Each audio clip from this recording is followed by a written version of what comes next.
Assalamualaikum warahmatullahi wabarakatuh. Selamat siang dan salam sejahtera untuk semua. Saudara-saudara, para rekan-rekan pers, siang ini kita akan update ya COVID-19 di Jawa Barat. Kemudian siang ini juga saya didampingi oleh Dr. Siska. Beliau adalah Ketua Divisi Pelacakan dan Pengujian Massal ya. Kemudian juga ada Pak Dendi, beliau salah seorang pejabat dari Dinas Perindustrian dan Perdagangan Provinsi ya. Kenapa saya menghadirkan kedua orang ini?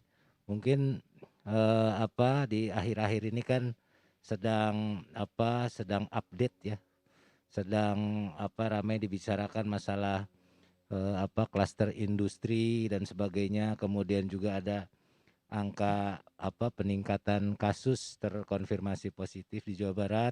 Nanti mungkin akan dijelaskan lebih detail oleh Ibu Dokter Siska maupun oleh Pak Dendi. Untuk sekilas saja untuk diketahui bahwa minggu kemarin ya hari Jumat Pak Gubernur didampingi Dokter Siska juga berkunjung ke salah sebuah industri ya, ke PT Suzuki Indomobil Manufacture di kawasan Delta Mas Kabupaten Bekasi, dan Pak Gubernur menerima pemaparan dari presiden direkturnya ya Mr. Seiji. Kemudian juga mendapat berbagai penjelasan dari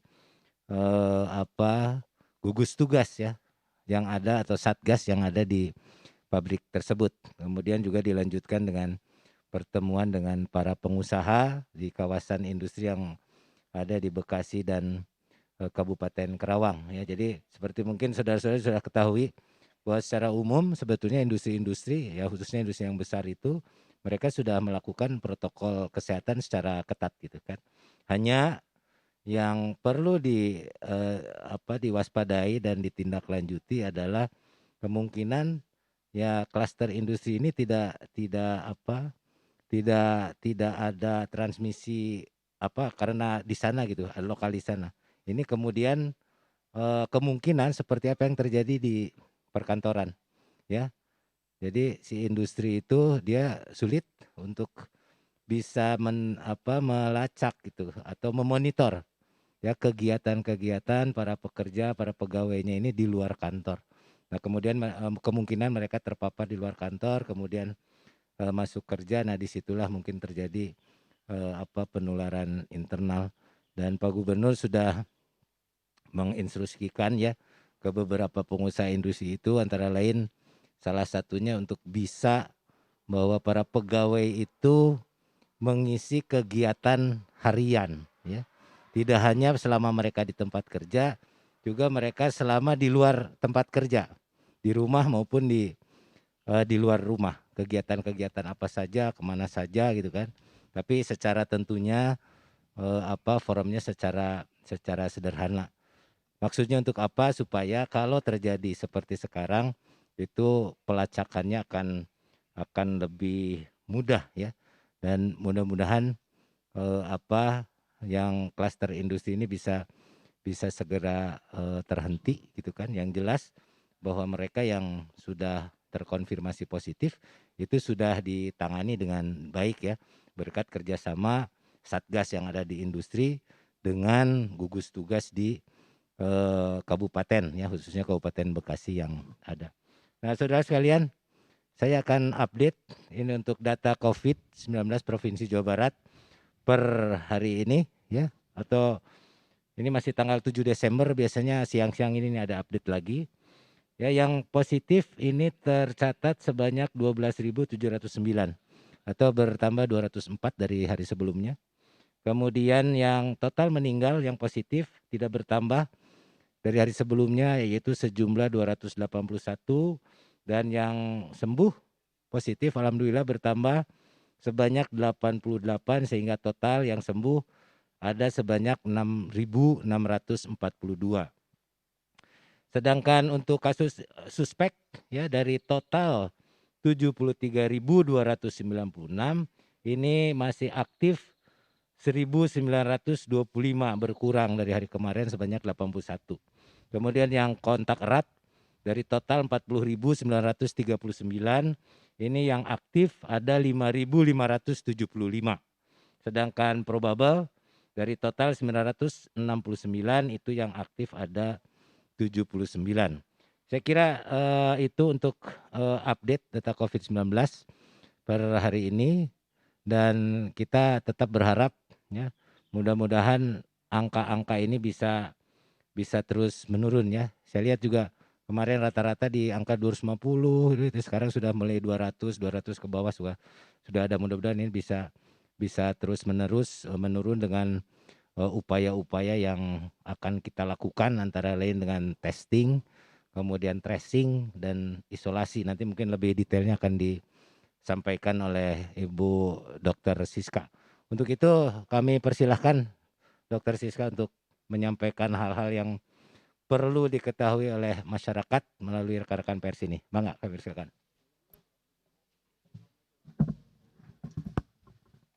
Ya, Assalamualaikum warahmatullahi wabarakatuh. Hatur nuhun Pak Sekretaris, Pak Daud. Mungkin saya ini dulu ya, sharing untuk total pemeriksaan COVID-19 update. Itu per hari ini sudah 585.598 pemeriksaan. Dengan pemeriksaan total rapid test yang dilakukan ini hampir 300.000 teman-teman sekalian, 297.579. Dan untuk total pemeriksaan PCR ini sebanyak 288.019 gitu ya. Dan alhamdulillah target kita untuk 50.000 ini minggu lalu sudah terlampaui. Total yang kita periksa sebanyak 54.000, tapi memang data yang secara melalui Picobar atau all new record ini masih di bridging, sehingga sebagian data masih ada yang manual. Karena memang memasukkan data sebanyak 54.000 itu memang memerlukan waktu. Nah, ini mungkin sekarang sudah muncul lagi beberapa klaster yang memang harus kita waspadai. Yang pertama adalah klaster industri, nanti mungkin dilengkapi oleh Pak Dendi dari Disperindag. Tapi bagaimana kita sekarang melakukan pelacakan gitu ya terhadap orang-orang yang terpapar COVID-19 ini, mengingat sekarang ini banyak sekali klaster yang baru tadi, klaster industri, klaster rumah tangga, lalu satu lagi yang harus kita waspadai ada klaster pilkada. Nah, ini karena memang di minggu kemarin ada beberapa kerumunan gitu ya dalam acara pilkada, itu deklarasi dan pendaftaran. Nah, ini ada di 8 kabupaten dan mungkin kami sedang men-tracing siapa-siapa juga yang mengikuti acara tersebut. Nah, memang untuk dari pemerintah Pemprov Jawa Barat, Pak Gubernur sudah memberikan hibah bantuan berupa PCR portable ini ke 27 kabupaten kota, ini juga untuk mempercepat tracing, testing dan tadi supaya mudah kalau harus treatment atau isolasi. Ini sudah dibagikan, sekarang juga kita sedang melakukan OJT atau on job training, dimulai dari minggu lalu di Ciayu Majakuning, lalu ke Cikarang, Bekasi, Depok, Purwakarta, dan Subang, lalu kemarin di Priangan Timur dan hari ini OJT-nya untuk Bandung Raya, Kabupaten Garut dan Sumedang.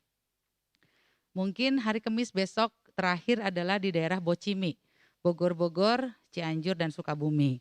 Nah, kami juga untuk pelacakan kontak ini tetap berkoordinasi dengan kabupaten kota karena memang yang paham daerah-daerah ini kan kabupaten kota. Misalnya seperti tadi malam kami laporkan ada satu pasien kasus gitu ya. Ternyata dari Kota Bandung sudah kita rawat di Al Ihsan, tetapi untuk tracing dan lain-lain kita serahkan kepada Kota Bandung karena memang wilayah kerjanya Kota Bandung. Nah, ini juga persiapan kapasitas ruang isolasi di rumah sakit ini alhamdulillah sekarang sudah siap kita ya, dan ingin kita sampaikan juga bahwa untuk rumah sakit milik provinsi, Rumah Sakit RSUD Al Ihsan, sekarang kita sudah menyiapkan 20 ruangan isolasi. Nah, yang sudah ready to use adalah 8 ruang isolasi. Mengapa yang 12 lagi belum? Karena memang ini pengerjaannya sambil juga kita melayani pasien sehingga memang pengerjaannya rada digeruyuh gitu ya seperti itu. Nah, Total pegawai yang terinfeksi di kawasan MM 2000 ini mungkin nanti dilengkapi oleh dari Disperindag. Tapi untuk yang daerah Cikarang itu memang ada 3 ya, kawasan industri Jababeka, MM 2100 dan satu lagi adalah Delta Mas. Totalnya memang kelihatan sudah lewat dari 500 teman-teman sekalian. Untuk data lebih, firm, kita sedang koordinasi dengan Kabupaten Bekasi karena memang datanya masih bergerak gitu ya dari Kabupaten Bekasinya. Lalu, sudah berapa industri tadi, untuk di Karawang itu 12 pabrik yang sudah kita, cari, sudah kita lacak bersama dengan gugus tugas Kabupaten Karawang. Lalu untuk di Bekasi sekitar 22 pabrik, ini juga sudah kita koordinasi dengan gugus tugas Kabupaten Bekasi. Nah, lalu untuk, ini pegawai pemerintah Kota Bandung yang kemarin memang, apa namanya, ada yang positif, ini juga tadi kami sudah koordinasi dengan Kadinkes Kota Bandung, datanya masih bergerak teman-teman, jadi saya nggak akan nyebut angka dulu karena, tampaknya lebih baik, gugus tugas Kota Bandung yang nanti akan menyampaikan, tapi sampai hari ini masih dilakukan swab test masif untuk, apa namanya, pegawai pemerintah Kota Bandung. Lalu, kapasitas pengetesan Jawa Barat tadi 54.000 dan ini kita memang mengejar 105.000 pengetesan masif untuk 2 minggu ini. Ditambah untuk yang PCR portable ini teman-teman kita bagikan juga sekitar 15.000, test kit untuk yang PCR portable, lalu untuk yang swab masif itu 105.000. Kita sedang juga menunggu bantuan dari BNPB sebanyak 250.000, PCR test ya. Ini nanti pembagiannya itu sesuai dengan, 1% dari populasi masing-masing kabupaten kota. Tapi untuk PCR portable perhitungannya adalah kasus, tergantung dari berapa banyak kasus konfirmasi positif di setiap kabupaten kota. Jadi ada 2 hal yang berbeda, yang pertama untuk swab test masif itu mengejar populasi, kalau untuk PCR portable itu mengejar kontak erat kasus positif. Lalu, ini ada penyuntikan untuk tahap kedua ini nanti di 14 September teman-teman, untuk, vaksin. Lalu untuk, hakim yang Pengadilan Negeri Bandung ini, hakim dari Jakarta sebetulnya. Jadi bukan hakim di Pengadilan Negeri Bandung, karena kami sudah memeriksa swab, minggu lalu untuk seluruh hakim di Pengadilan Negeri Bandung dan alhamdulillah hasilnya positif. Tapi mungkin nanti ada beberapa update lagi yang mungkin akan kami sampaikan, langsung kepada Bapak Sekretaris. Lalu maksudnya hasilnya negatif, salah, maaf maaf, maksudnya hasilnya negatif semuanya yang, hakim pengadilan negeri, maaf ya. Heeh, nanti diedit ya tolong. Oh iya, ya itu maksudnya Pak. Nah ini untuk pengawasan gugus tugas di pilkada juga kami sedang melakukan, sedang menurunkan tim deteksi dini di apa, kerjasama dengan, divisi di PPM ini kan ada dari Kodam dan Polda dan juga Binda, dan ini koordinasi dengan gugus tugas kabupaten kota. Itu mungkin yang bisa kami sampaikan dari divisi PPM, titip teman-teman tetap, 3M, pakai masker, cuci tangan, dan jaga jarak. Hatur nuhun, wassalamualaikum warahmatullahi wabarakatuh. Baik, terima kasih Dok Sis. Jadi yang di pengadilan tuh hasilnya tuh positif, hasilnya bagus karena negatif semua gitu ya. Dipertegas. Jadi jangan sembarangan bilang kata-kata positif. Ya, ya jadi sudah banyak ya yang dilakukan. Selanjutnya Pak Dendi barangkali menjelaskan sedikit lah dari apa dari segi apa tupoksina disindak gitu kan, informasi-informasi yang perlu disampaikan terkait dengan klaster industri khususnya ada di Bekasi dan sekitarnya itu, Mangga. Ya, Bismillahirrahmanirrahim. Assalamualaikum warahmatullahi wabarakatuh. Eh, Memang menjadi menarik sekarang klaster industri menjadi isu yang baru karena juga menyangkut kepada ke depan new era dan industri ini menjadi banyak dibuka gitu. Nah, kita dari Disperindag memang berkaitan dengan masalah protokol kesehatan itu ada sistem yang membuat kita bisa melakukan kontrol melalui aplikasi. Jadi kita ada aplikasi yang diakses oleh kita dan itu aplikasi memang secara nasional. Itu adalah SIINAS, Sistem Informasi Industri Nasional. Nah, melalui SIINAS, semua perusahaan-perusahaan yang memiliki IOMKI, IOMKI itu izin operasional dan mobilitas kinerja atau kegiatan industri, mereka harus melaporkan secara periodik per minggu berkaitan dengan protokol kesehatannya. Nah, dari sana kita melakukan pemantauan. Jadi laporan mingguan perusahaan yang banyaknya untuk industri besar itu sebanyak 5.585 industri. Jadi kita pelajari laporan IOMKI-nya berkaitan dengan protokol kesehatannya. Nah, memang kemarin ada beberapa perusahaan di kawasan industri yaitu di MM 2100 dan di Delta Mas, kemudian di Jababeka. Nah, namun informasi ketika kami melakukan investigasi ke sana dari tim Disperindag, salah satu perusahaan sempat ditutup karena penyebarannya itu tidak sektoral, jadi menyebar karena kebetulan orang yang pertama terpapar COVID-nya itu dia mobilitasnya tinggi. Nah, sehingga ditutup sementara. Di saat penutupan sementara itu dia melakukan perbaikan protokol. Jadi area merokok dihilangkan, kemudian penyajian makan juga menggunakan nasi box, kemudian tempat makan juga setiap orang itu sudah memiliki meja masing-masing dan sudah dinamai gitu. Jadi ada beberapa perbaikan protokol dan setelah dilakukan kunjungan dari Kementerian Perindustrian, mereka dinyatakan untuk diperbolehkan untuk beroperasi kembali. Nah, adapun ada perusahaan yang memang kenapa ada yang terinformasikan COVID tetapi tidak dilakukan penutupan secara wilayah industrinya itu karena dia tersebar pada satu line produksi. Jadi setelah dilakukan PCR ke seluruh pegawai, ternyata dia hanya tersebar kepada satu line produksi sehingga yang ditutup hanya satu line produksi itu saja. Jadi memang ini bersifat kasuistik, tidak bisa satu orang yang terpapar konfirmasi COVID-19 di industri, kemudian industri itu kemudian ditutup gitu kan.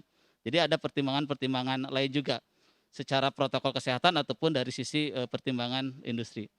Nah, sampai saat ini kalau untuk sekarang setelah kita konfirmasi ke beberapa kabupaten kota, memang yang baru dilakukan penutupan itu baru ada 2 yang terinformasikan kepada kami, yaitu dulu pertama kali yaitu PT ada salah satu perusahaan di Kota Bandung. Tapi itu sudah diselesaikan karena ternyata penyebarannya bukan di industri, justru malah di luar industri gitu kan. Kemudian yang di Bekasi itu perusahaan yang kemarin ramai sempat di media sebagai klaster industri baru, tetapi setelah melakukan perbaikan protokol itu sudah beroperasi kembali.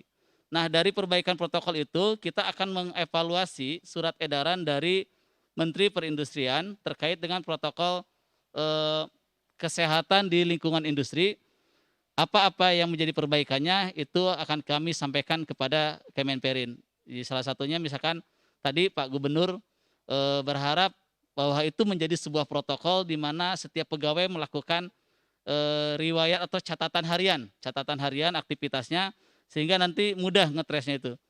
Kemudian setiap industri tidak boleh lagi ada smoking area, penyajian makan itu dengan nasi box. Kemudian kawasan industri juga diharapkan dia membuat fasilitas untuk isolasi mandiri. Jadi ada di kawasan industri karena fasilitas untuk isolasi mandiri yang disiapkan oleh pemerintah terbatas dan sudah pada penuh. Mungkin itu yang bisa disampaikan dari kami Disperindag. Terima kasih. Assalamualaikum warahmatullahi wabarakatuh. Baik, terima kasih Pak Dendi. Jadi seperti yang disampaikan tadi ya, bahwa memang industri-industri sudah melakukan perbaikan ya terhadap protokol kesehatan yang ada. Kemudian ada satu hal lagi kemarin diingatkan juga oleh Pak Gubernur. Tadi kan diceritakan misalnya industri ya, sebuah industri itu ada beberapa gedung gitu. Tadi beberapa line. Nah ternyata kalau misalnya yang terpapar hanya di satu gedung ini, nah di kegiatan ini yang ditutup. Ya. Dan kemudian Pak Gubernur juga minta mengingatkan untuk ruang-ruang bagi pekerja yang tertutup. Nah bisa dibikin ventilasi udaranya supaya bagus gitu, supaya udara bisa bisa mengalir. Kemudian juga kalau memungkinkan ada pembatasan shift lah. Misalnya maksimal berapa jam orang berada atau para pekerja berada di ruangan itu. Itu barangkali rekan-rekan sekalian yang dapat saya sampaikan, dan jangan lupa tadi mengulangi apa yang disampaikan oleh Dr. Siska, jangan lupa 3M. Selalu memakai masker, mencuci tangan dengan sabun sering-sering, dan juga jangan lupa menjaga jarak. Semoga kita semua tetap sehat dan kita bisa melawan COVID ini sampai selesai. Terima kasih. Billahi taufiq wal hidayah. Assalamualaikum warahmatullahi wabarakatuh.